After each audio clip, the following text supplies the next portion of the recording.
बिस्मिल्लाहिर्रहमानिर्रहीम। अस्सलामुअलैकुम। सामीन, कायद-ए-आज़म मोहम्मद अली जिन्नाह की ज़िंदगी के दिलचस्प और सबक आमोज़ वाक़यात। एक सच्चा और खरा इंसान। Mirza Shamsul Hasan All India Muslim League के ऑफिस सेक्रेटरी थे। उन्होंने अपनी किताब सिर्फ मिस्टर जिन्नाह, इसमें कायद-ए-आज़म के बारे में इंतहाई दिलचस्प और ज़ाती मालूमात लिखी। मसलन वो लिखते हैं कि कायद-ए-आज़म के घर का अमला कुछ इस तरह था: 2 बिटलर्स, 2 खिदमतगार, 1 आया, 2 बावर्ची, 3 से 4 हमाल, 2 ड्राइवर, 2 चौकीदार, 3 से 4 माली। और उनका कहना है कि 1944 में 10 औरंगज़ेब रोड दिल्ली के मुलाजमीन की तनख्वाहें 140 रुपये माहवार थीं और बम्बई के जिन्नाह बंगला 187 रुपये माहवार थीं। 1946 में दिल्ली रहशगाह की तनख्वाहें 180 रुपये माहवार हो गईं और बम्बई रहशगाह की 304 रुपये माहवार।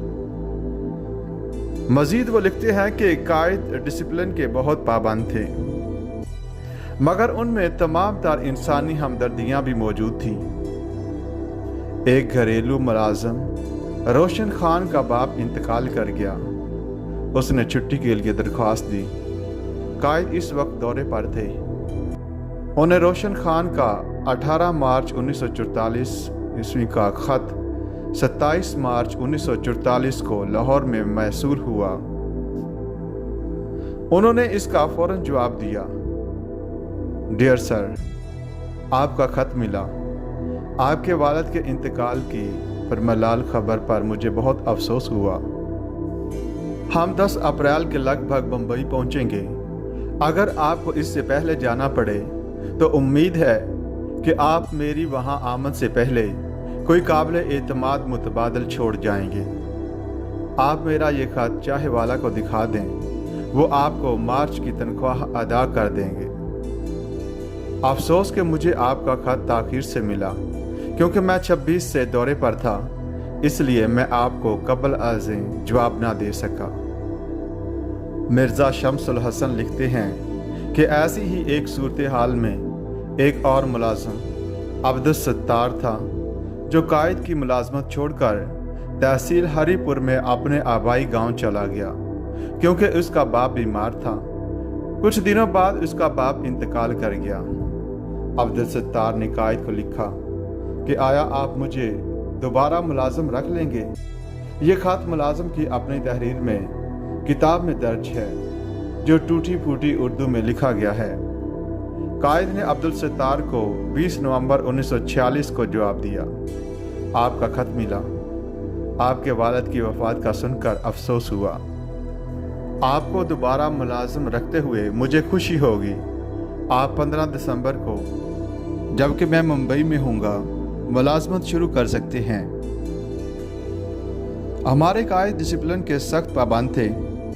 जब उनके एक ड्राइवर का दूसरे मुलाजमों के साथ सलूक अच्छा ना रहा और वो अक्सर उनसे झगड़ा करता, तो कायद ने अप्रैल 1943 में इस ड्राइवर को फारिग कर दिया।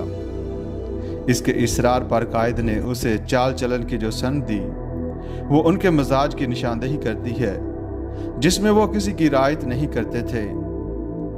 उन्होंने लिखा: मुसम्मी मोहम्मद आलिम, मोटर कार ड्राइवर की हैसियत मैं 1 साल से ज़ायद अरसा मेरी मुलाजमत में रहा। मैंने उसे दयानतदार और बहुत अच्छा ड्राइवर पाया, अगरचे इसमें शाइस्तगी का नामो निशान तक नहीं। उसे नौकरी से फारग करने की बड़ी वजह यह है कि ये दूसरे मुलाजमों के साथ अच्छा बर्ताव ना कर सका।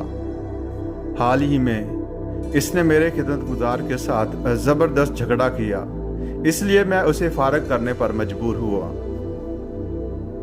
कायद हर किस्म की इखलाकी बुराई से सख्त नफरत करते थे। 11 नवंबर 1944 को एक बावर्ची मुबारक बेग के लिए उन्होंने जो सर्टिफिकेट जारी किया वो उनकी इस सोच की एक उम्दा मिसाल है। समी मुबारक बेग बहैसियत बावर्ची मेरी मुलाजमत में तकरीबन 9 माह रहा और एक अच्छा बावर्ची है, एक अच्छा मुलाजिम है। मुझे अफसोस है कि मैं उसे मुलाजमत से निकाल रहा हूँ। इसकी शराब नोशी के ऐब ने उसे इस कदर नाकाबिल एतमाद कर दिया है कि मेरे पास उसे बरतरफ करने के सिवा कोई चारा ही नहीं। जब ये खतूत लिखे जा रहे थे तो कायद के बाज़ मुलाजमीन ने दरख्वास्त की कि अब जबकि आप इन लोगों को फारिग कर रहे हैं, ऐसे सख्त अल्फाज ना लिखें ताकि इन लोगों को किसी दूसरी जगह नौकरी आसानी से मिल जाए। मगर कायद ना माने। उन्होंने कहा, इन दोनों में जो अच्छाई है वो मैंने लिख दी है, जो बुराई है वो भी लिखूंगा ताकि कोई धोखा ना खाए, किसी को फ़ायदा हो या नुकसान हो। मैं झूठ नहीं लिख सकता, ना झूठा सर्टिफिकेट दे सकता हूँ। तकरीर नहीं काम। एक दिलचस्प वाक़या जनाब मुमताज़ हसन साहब ने लिखा, जो कायद के अपने असूलों पर ईमान की हद तक यकीन के बारे में है। कायद जो दियानत और रूहानी पाकीज़गी अपने साथ लाए थे वो सदियों में पैदा नहीं होती। तकसीम से पहले मुख्तलिफ फ़िरक़ों और ग्रोहों की शरपसंदी और फसाद की खबरें आने लगीं तो कुछ लोगों ने जाकर अर्ज़ की कि मुसलमानों को भी इनके मुखालिफिन की तरह हथियारों और गोला बारूद से मसल्ला रहना चाहिए और इस सिलसिले में कायद-ए-आज़म को इक़दाम करना चाहिए। मुसलमान असलहे के लिए चंदा जमा करें। कायद ये सुनकर बरहम हुए और कहते हैं, क्या तुम लोग मुझे मुनाफिक समझते हो कि एक तरफ तो सुलह की अपील पर दस्तखत करूं, मुखालफों को मजबूर करूं कि लड़ाई फसाद से बाज रहें, और दूसरी तरफ तुम्हारे लिए हथियारों का बंदोबस्त करूं ताकि जंगो जदल की जा सके। मैं हरगिज़ किसी ऐसी तहरीक की हमायत नहीं कर सकता, ख्वाह वो मुसलमानों की तरफ से हो या गैर मुसलमानों की तरफ से है। एक और वाक़या भी जनाब मुमताज़ हसन की रिवायत है और आज के हालात पर बतौर ख़ास सादिक आता है, क्योंकि सियासी जमातें अक्सर आवाम को मतवज्जो करने के लिए बेहतरीन तकरीर बाज़ों को तलाश करती हैं जो आम आदमी को जज्बाती अंदाज में मुतासर कर सके।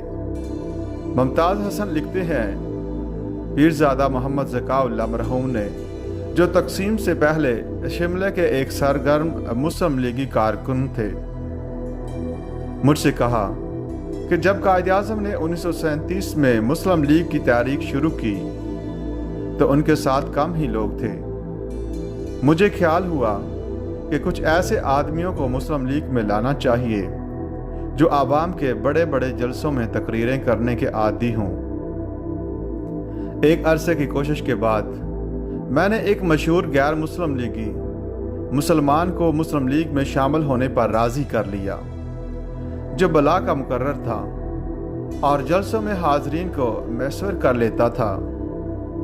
इसकी शर्त यह थी कि मुस्लिम लीग इनके गुजारे के लिए इनको 100 रुपये माहवार दिया करे, क्योंकि कांग्रेस इन्हें ये वजीफ़ा दे रही थी। मेरा ख्याल था कि इसने इस कदर कम रकम मांगने में बड़े एसार का सबूत दिया।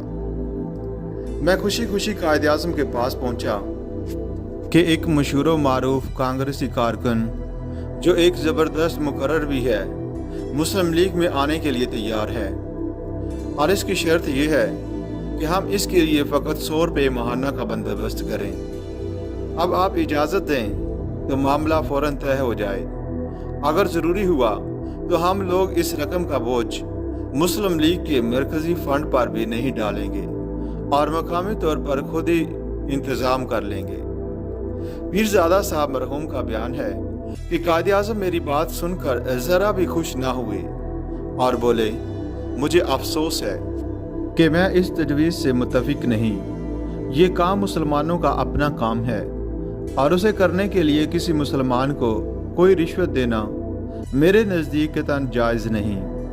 अगर आपके दोस्त समझते हैं कि उन्हें मुस्लिम लीग में आकर काम करना चाहिए तो इसके लिए शर्त ठहराना बहरहाल मुनासिब नहीं। दूसरा, हम एक गरीब कौम हैं। आपके दोस्त हमसे सिर्फ 100 रुपया मांगते हैं। अगर हम इनकी शर्त मंजूर कर लें तो भी इसकी क्या ज़मानत है कि हमसे ज़्यादा मालदार हिंदू या अंग्रेज़ इन्हें 100 रुपये से ज़्यादा रकम देकर दोबारा वापस नहीं ले जाएंगे। तुम इनके पास जाओ और कहो कि वो आकर हम में शामिल हो जाएं। हम दिलो जान से उनका इस्तकबाल करेंगे। जो रुखी सुखी मुयस्सर है इसमें वो भी हमारे हिस्सेदार होंगे। लेकिन अगर वो पेशगी कोई शर्त आयद करना चाहते हैं और अपनी तकरीर करने की सलाहियत को बेचना चाहते हैं तो बेहतर होगा कि जहाँ है वही रहें या कोई और गाहक तलाश करें। हमें उनकी ज़रूरत नहीं। मुमताज़ हसन की यादाश्तों के बाद एक वाक़या किताब नकूश कायद आज़म से, जो कायद आज़म ने खुद सुनाया।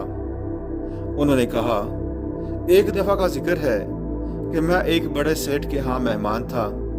सुबह को रुखसत के वक़्त मैंने बूढ़े मुलाजिम को कुछ नकदी देना चाही तो बूढ़े ने वापस कर दी।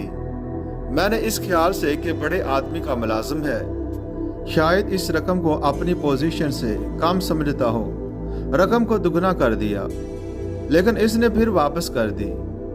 इनकार की वजह पूछी तो बूढ़े की आंखों में आंसू आ गए। उसने रिकत आमेज लहजे में कहा, कायद आज़म साहब, आप मुझे रुपये देकर खुश करना चाहते हैं, हालांकि मेरा बाल बाल आपके काम पर खुश है जो आप कौम के लिए कर रहे हैं। मैं खुदा से दुआ करता हूँ कि वो मेरी बाकी उम्र आपको बख्श दे ताकि जो काम आपने अपने ज़िम्मा लिया है उसे पूरा कर सकें। मैं तो खुद ही अपने जमा पूंजी में से कुछ चंदा मुस्लिम लीग को दे चुका हूँ। कायद आज़म कहते हैं, ये सुनकर मैं बहुत मुतासर हुआ। हमें तो ऐसे ही कारकुन दरकार थे जो पाकिस्तान के लिए कुर्बानी दे सकें।